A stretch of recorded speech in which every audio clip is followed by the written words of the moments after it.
here is a set of equations, right? That's what makes something a system. If you notice, they are lined up on top of each other. X's, Y's, and constants. This is an elimination problem. I don't see anything that says Y equals that I can substitute in. So your brain is looking for this nice setup to do elimination, and you are going to be able to add your two equations together, because what happens when you add them together? What happens to your Y values? They eliminate. They add up to 0. So you add them together to eliminate one of your variables. So I have negative 9x equals positive 27. See how I just wiped out one of my variables completely? Now I can solve for x. What does x have to be? Close. Negative 3. So x equals negative 3. I already solved for one of my variables. See how fast that was? Substitution, I would have had to get y by itself, put it into the bottom equation, use the distributive property. So if it's set up for elimination, you're in good shape. Now I have to plug this back up into one of these two equations. So I'm going to plug it into the top equation, negative 4 times negative 3 plus y equals 6. And I'm going to have to solve that for what y is. So I'd have 12 plus y equals 6. So what does y have to equal? I would have to subtract 12 to the other side. So y is negative 6. So I solved for one variable, plugged it back in, solved for the other variable. How do I write my final answer? As the coordinate negative 3, negative 6. Anybody remember doing this from like Algebra 1B? Does elimination seem familiar at all? Maybe they only showed you the substitution strategy. We did like didn't really do much of this? Okay. All right, so this is a skill that maybe we'll master this year. Can I move it down to the other problem?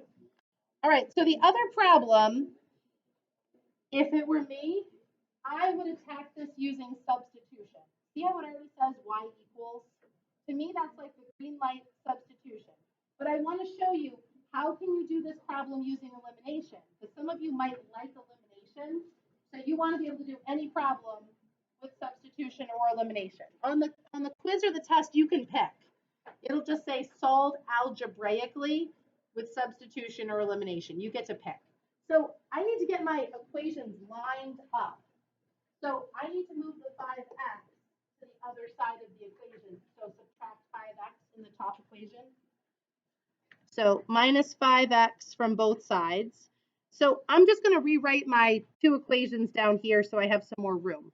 So I have negative 5x plus y equals negative 7. That's my top equation. The bottom equation, I'm going to keep the same because it was in the correct order already.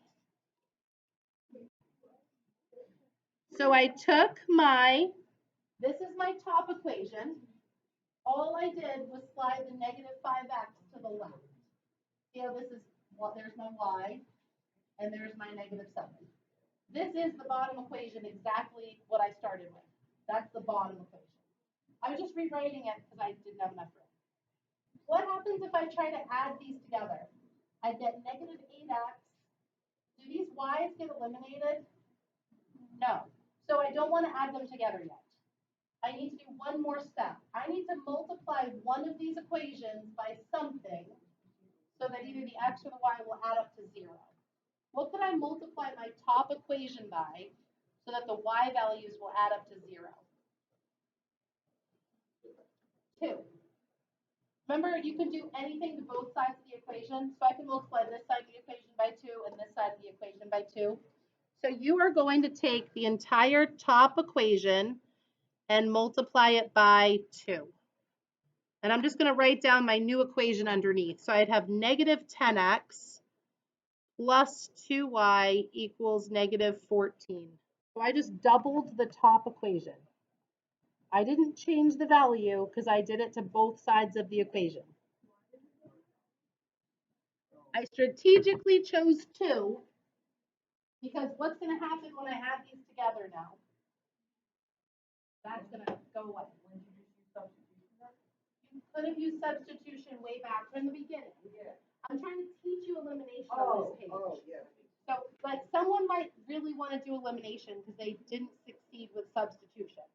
So if it's set up for substitution, you can still use elimination, but you have to get the equations lined up. And then you might have to double one of the equations or triple it or multiply by 4.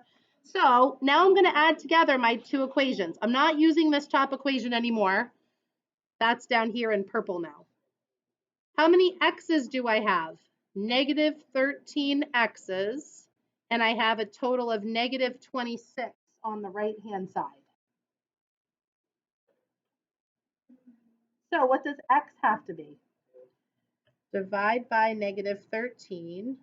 X has to be positive 2 because a negative divided by a negative is a positive. What would be the easy equation to plug that back into up top?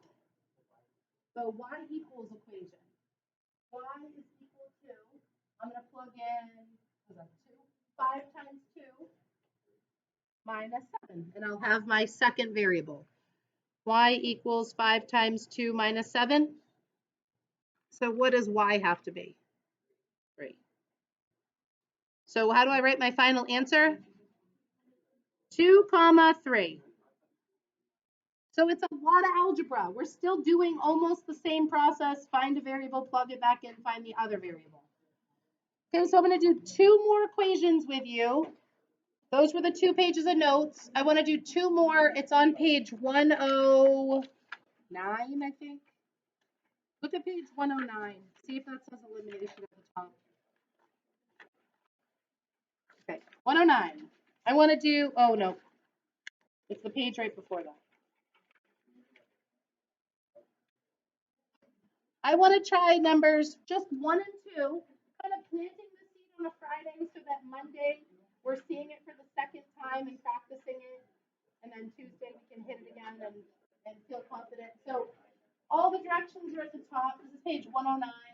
These are the 2 problems I want to try together just to hit elimination. Then you can start on the group problem before lunch because there's a big table of values. So you maybe can get your table of values filled in together before lunch on the group problem. All right, anybody need help finding this page? You're all at page 109. So number 1, I set up exactly like the ones on the notes. This one is ready to add together. This one you need to multiply one of them by a constant. So why is this one ready to add together? It's lined up. And what's going to get eliminated? The x's. See how I have a positive 2x and a negative 2x? Did you find it? Some of the numbers are like not the wrong. Anybody else need help? You all found it? Okay, so let's add those together on number 1. So I kind of draw my line underneath, show my x's are eliminated. How many y's do I have? 3 plus 4 is 7. And I have a negative 4 and a negative 10. So I have a total of negative 14. So y has to be what? Yep, negative 2 for y. See if you can plug it back into one of the equations and solve for x.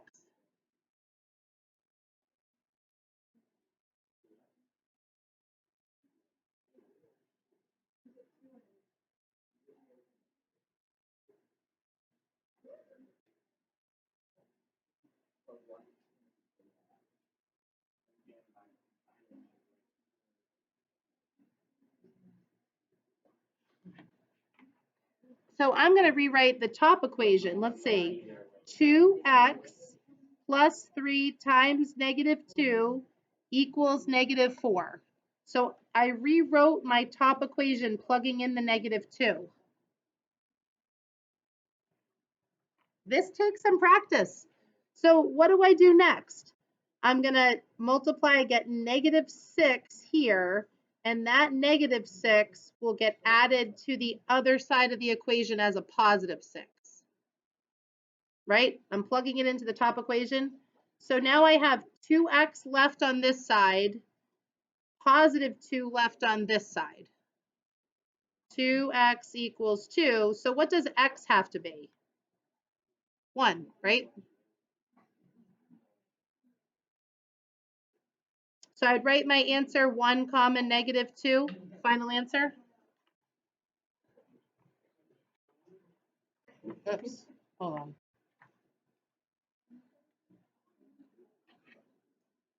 Okay, last one on this, and then I'm going to have you start filling in your table on the group problem. So this one says it's lined up, but nothing gets eliminated. See my x's and my y's? I don't have something to eliminate.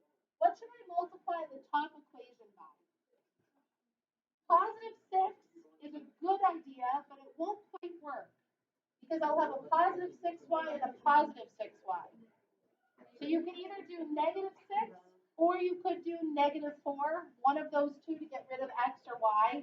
So we said 6 first. So let's just do negative 6 on the top equation. So I'm going to rewrite this as negative 6x minus 6y equals negative 24.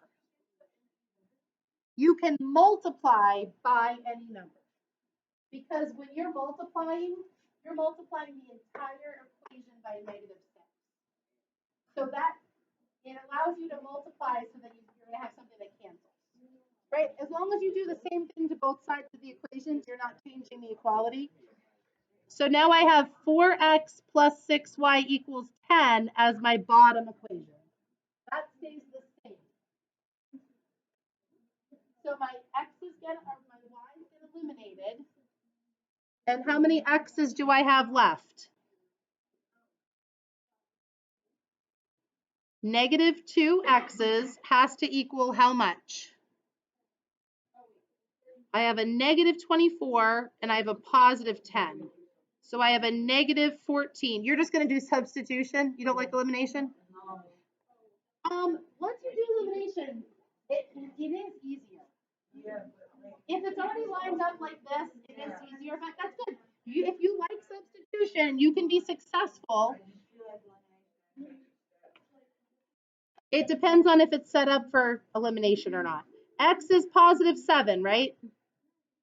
Negative 14 divided by negative 2. All right, well, this one should be easy because I have an equation that says x plus y has to add up to 4. So if x is 7, what does y have to be so that they add up to 4? Negative 3. So you could do that second part in your head, right? 7 plus a negative 3 will give you 4. So y would have to be negative 3. So my final answer would be 7 comma negative 3. So maybe you don't like elimination today, but it's nice to have a toolbox of some different options. After the group problem.